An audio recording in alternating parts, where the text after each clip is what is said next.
ಅವರಿಗೆ ಅವರ ಸುತ್ತಮುತ್ತಲಿರುವಂತಹ ಅವರ ಆಪ್ತ ಬಳಗ ಅವರಿಗೆ ಸಾಥ್ ನೀಡುವಂತಹ ನಿಯತ್ತಿನಿಂದ ಕೆಲಸ ಮಾಡುವಂತಹ ನಮ್ಮ ಅಶೋಕ್ ಕುಮಾರ್ ರೈ ಅವರಿಗೆ ಯಾವುದೇ ಕಪ್ಪು ಚುಕ್ಕೆ ಬರಬಾರದು ಎಂಬ ನಿಯತ್ತಿನಿಂದ ಗುರುತಿಸಿಕೊಂಡಂತಹ ಅವರ ಆಪ್ತ ವಲಯ ಅವರಿಗೆ ಬೇಕಾದಷ್ಟು ಸಾಥ್ ನೀಡ್ತಾ ಇದ್ದಾರೆ ಎಂಬುದನ್ನು ನಾವು ಅವರು ಕೂಡ ಅದನ್ನು ಅರ್ಥ ಮಾಡಿಕೊಂಡಿದ್ದಾರೆ. ಅವರು ಯಾವತ್ತೂ ನಂಬಿದವರನ್ನು ಕೈ ಬಿಟ್ಟ ವ್ಯಕ್ತಿಯಲ್ಲ. ನಾವೆಲ್ಲ ಗಮನಿಸ್ತಾ ಇದ್ದೇವೆ, ದೂರದಿಂದಲೇ ಗಮನಿಸ್ತಾ ಇದ್ದೇವೆ. ನಾವು ಈಗ ಅಶೋಕ್ ಕುಮಾರ್ ರೈಯನ್ನು ಇಲ್ಲಿ ನಿಂತು ಹೊಗಳುವುದು ಅವರಿಗೆ ಒಂದು ಸಾಥ್, ಅವರಿಗೆ ಒಂದು ಹೃದಯಕ್ಕೆ ಒಂದು ನಾವು ಚೈತನ್ಯ ತುಂಬಿಸಿಕೊಡುವುದು. ಹೊಗಳುವುದನ್ನು ಅವರು ಬಯಸುವುದಿಲ್ಲ, ಆದರೂ ಕೂಡ ನಮಗೆ ಅವರು ಬೇಕಾಗಿದ್ದಾರೆ. ನನ್ನ ವೈಯಕ್ತಿಕವಾಗಿ ಹೇಳುವುದಾದರೆ ನಮಗೆ ಕೂಡ ನಾನು ಅವರಿಂದ ಒಂದು ಪೈಸೆ ಕೂಡ ನಾನು ಅವರಿಂದ ಪಡೆಯಲಿಲ್ಲ. ಇಲ್ಲ ಅಂತ ಹೇಳಿದ್ರೆ ಕಳೆದ ಸಲ DK ಶಿವಕುಮಾರ್ ಅವರ ಕಾರ್ಯಕ್ರಮಕ್ಕೆ ಬಂದಾಗ ಒಂದು ಊಟ ಅವರು ಕೊಟ್ಟದ್ದು ಮಾಡಿದ್ದೇನೆ. ಬೇರೆ ಯಾವುದೇ ಒಂದು ರೂಪಾಯಿ ಕೂಡ ಅವರೊಂದು ಪಡೆಯಲಿಲ್ಲ. ಯಾವುದೇ ನಿಗಮ ಮಂಡಳಿಯ ಅಥವಾ ಬೇರೆ ಯಾವುದೆಲ್ಲ ಮಂಡಳಿಗಳಕ್ಕೆ ಒಂದು ನನಗೆ ಸ್ಥಾನ ಸಿಗಬೇಕು, ಕೊಡಬೇಕು, ಕೊಡಿಸ್ಬೇಕಂತ ನಾನು ಅವರಲ್ಲಿ ಬೇಡಿಕೆ ಕೂಡ ಇರಲಿಲ್ಲ. ಅದು ನಮಗೆ ಅಗತ್ಯನೇ ಇಲ್ಲ. ಆದರೂ ಕೂಡ ನಮ್ಮ ಕ್ಷೇತ್ರಕ್ಕೆ, ನಮ್ಮ ಈ ಪುತ್ತೂರಿಗೆ ಅವರು ಇನ್ನೊಮ್ಮೆ ಶಾಸಕರಾಗಿ ಬರಬೇಕು. ಕಾರಣ ಅವರಿಂದ ನಮಗೆ ಸುರಕ್ಷತಾ ಭಾವ ಬಂದಿದೆ.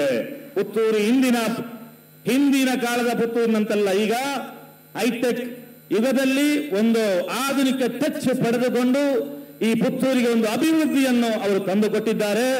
ಈ ಪುತ್ತೂರಿಗೆ ನಮಗೆ ಪುತ್ತೂರಿನವರು ಅಂತ ಹೇಳುವಾಗ ನಮಗೆ ಒಂದು ಹೆಮ್ಮೆ ಬರ್ತಾ ಇದೆ. ಇವತ್ತು ದಕ್ಷಿಣ ಕನ್ನಡದಲ್ಲಿ ಅತ್ಯಂತ ಒಂದು ಸುರಕ್ಷತಾ ಭಾವ ಹೊಂದಿದ ಒಂದು ಶಾಂತಿಯುತವಾದಂತಹ ಕ್ಷೇತ್ರ ಇದ್ದರೆ ಅದು ಪುತ್ತೂರು ಆಗಿ ಮಾರ್ಪಟ್ಟಿದೆ ಅಂತ ಹೇಳಲಿಕ್ಕೆ ಈ ಸಂದರ್ಭದಲ್ಲಿ ನಮಗೆ ಹೆಮ್ಮೆಯಾಗ್ತಾ ಇದೆ ಬಂಧುಗಳೇ. ಇವತ್ತು ಕಳೆದ ಸಲ DK ಶಿವಕುಮಾರ್ ಅವರನ್ನು ಅವರು ಕರೆತಂದರು. ಈ ಸಲ ಅವರು ಪ್ರಯತ್ನ ಪಟ್ಟು ಛಲ ಬಿಡದೆ ಇವರು ಮುಖ್ಯಮಂತ್ರಿಯನ್ನು ಕೂಡ ನಮ್ಮ ಕ್ಷೇತ್ರಕ್ಕೆ ಕರೆತರುವಂತಹ ಒಂದು ಛಾತಿ ಇದೆಯಲ್ಲ, ಅದು ಅವರ ಒಂದು ಉತ್ತೇಜನ, ಅವರ ಒಂದು ಆ ಸಕ್ರಿಯತೆಗೆ ಸಾಕ್ಷಿ ಅಂತ ಹೇಳಲಿಕ್ಕೆ ಬಯಸ್ತೇನೆ ಬಂಧುಗಳೇ. ಇವತ್ತು ನಮ್ಮ ಸ್ವಾಮೀಜಿಗಳವರು ಆಶೀರ್ವಾದ ಮಾಡಿದರು. ಅವರು ನಾನು ಹೇಳಿದ್ದೆ, ಖುಷಿ ಆಯಿತು ನಿಮ್ಮ ಮಾತು ಕೇಳಿ. ಆಗ ಅವರು ಹೇಳಿದ್ರು ಮನ ಬಿಚ್ಚಿ ಮಾತಾಡಬೇಕಂತೇಳಿ. ಅದೇ ಇರುವುದು, ಎಲ್ಲರೂ ಮನ ಬಿಚ್ಚಿ ಮಾತಾಡಿದರೆ, ಅವರ ಸುಖ ದುಃಖಗಳನ್ನು ಮನ ಬಿಚ್ಚಿ ಮಾತಾಡಿದರೆ ನಮ್ಮ ಹೃದಯದ ಭಾರವು ಅದು ಕಡಿಮೆ ಆಗ್ತದೆ. ಇವತ್ತು ನಮ್ಮ ಅಶೋಕ್ ಕುಮಾರ್ ರೈ ಅವರು ಇಷ್ಟೊಂದು ಎತ್ತರಕ್ಕೆ ಬೆಳೆದದ್ದು ಯಾಕೆ ಅಂತ ಕೇಳಿದ್ರೆ ಒಂದು ಸರಳ ಸಜ್ಜನಿಕೆ, ಅವರ ಒಂದು ವಿನಯತ್ವ, ಅವರ ಒಂದು ಎಲ್ಲರೊಂದಿಗೆ ಬೆಳೆಯುವಂತಹ ಒಂದು ಮನೋಭಾವ ಮಾತ್ರವಲ್ಲ, ವಿಶೇಷವಾಗಿ ಅವರ ತಂದೆ ತಾಯಿಗಳ ಆಶೀರ್ವಾದ ನೋಡಿ. ಇವತ್ತು ಈ ವೇದಿಕೆಗೆ ಅವರ ತಂದೆಯ ಕೀರ್ತಿ ಶೇಷ ಸಂಜೀವ ರೈ ಅವರ ಹೆಸರನ್ನು ಇಟ್ಟಿದ್ದಾರೆ. ಅದೇ ರೀತಿ ಅವರ ಕುಟುಂಬ ವರ್ಗದವರನ್ನು ಅವರು ಪ್ರೀತಿಸ್ತಾರೆ.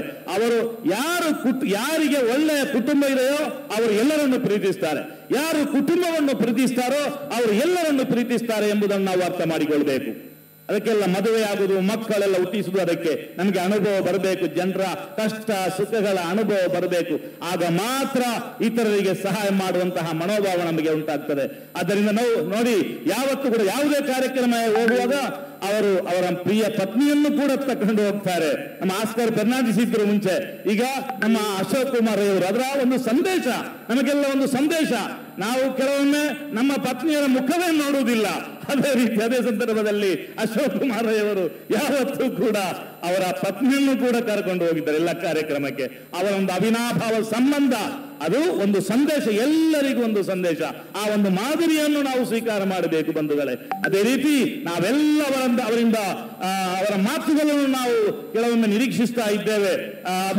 ಆ ಮಾತುಗಳು ಕೇಳುವಾಗ ಒಳ್ಳೆಯ ಸುಂದರವಾದಂತಹ ಪದ ಪುಂಜಗಳು, ಯಾವುದೇ ವಿರೋಧ ಪಕ್ಷದವರಿಗೂ ಕೂಡ ಅವರ ವಿರೋಧಿಗಳಿಗೂ ಕೂಡ ಬೇಡದ ಮಾತಿನಿಂದ ಟಾಂಗು ಕೊಡುವುದಿಲ್ಲ. ಅವರು ಒಳ್ಳೆಯ ಪದಪುಂಜಗಳನ್ನು ಬಳಸಿ ಅದೇ ಅವರಿಗೆ ಸಾಕಾಗ್ತದೆ. ಅವರು ಮಲಗಿದರೆ ಮತ್ತೆ ಹೇಳುವುದಿಲ್ಲ, ಅಂತ ಮಾತುಗಳಿಂದ ಅವರು ಚುಚ್ಚುತ್ತಾರೆ. ಆದರೆ ಆ ಮಾತುಗಳು ಸುಂದರವಾಗಿರುತ್ತದೆ, ಅದು ಅವರಿಗೆ ಬೇಸರ ತರಿಸುವುದಿಲ್ಲ. ಅಂತಹ ಮಾತುಗಳಿಂದ ಅವರು ಬೇರೆ ಪಕ್ಷದಲ್ಲಿ ಇರುವಾಗಲೂ ಕೂಡ ಯಾವುದೇ ಒಂದು ಜಾತಿ ಧರ್ಮೀಯರನ್ನು ನಿಂದಿಸಿದವರಲ್ಲ, ಅವರಿಗೆ ಅವಹೇಳನ ಮಾಡಿದವರಲ್ಲ. ಅಂತಹ ಒಂದು ಸುಂದರವಾದಂತಹ ಹೃದಯ ಇರುವಂತಹ ನಮ್ಮ ಅಶೋಕ್ ಕುಮಾರ್ ರೈ ಅವರು ನಮ್ಮ ಕ್ಷೇತ್ರಕ್ಕೆ ಮತ್ತೊಮ್ಮೆ ಶಾಸಕರಾಗಿ, ಮತ್ತೊಮ್ಮೆ ಸಚಿವರಾಗಿ ನಮ್ಮ ಈ ಕ್ಷೇತ್ರಕ್ಕೆ ಅವರು ಬರಬೇಕಂತ ಹಾರೈಸುತ್ತಾ, ಈ ಒಂದು ಅವಕಾಶಕ್ಕಾಗಿ ವಂದಿಸುತ್ತಾ ಎಲ್ಲರಿಗೂ ಶುಭವಾಗಲಿ. ಜೈ ಹಿಂದ್.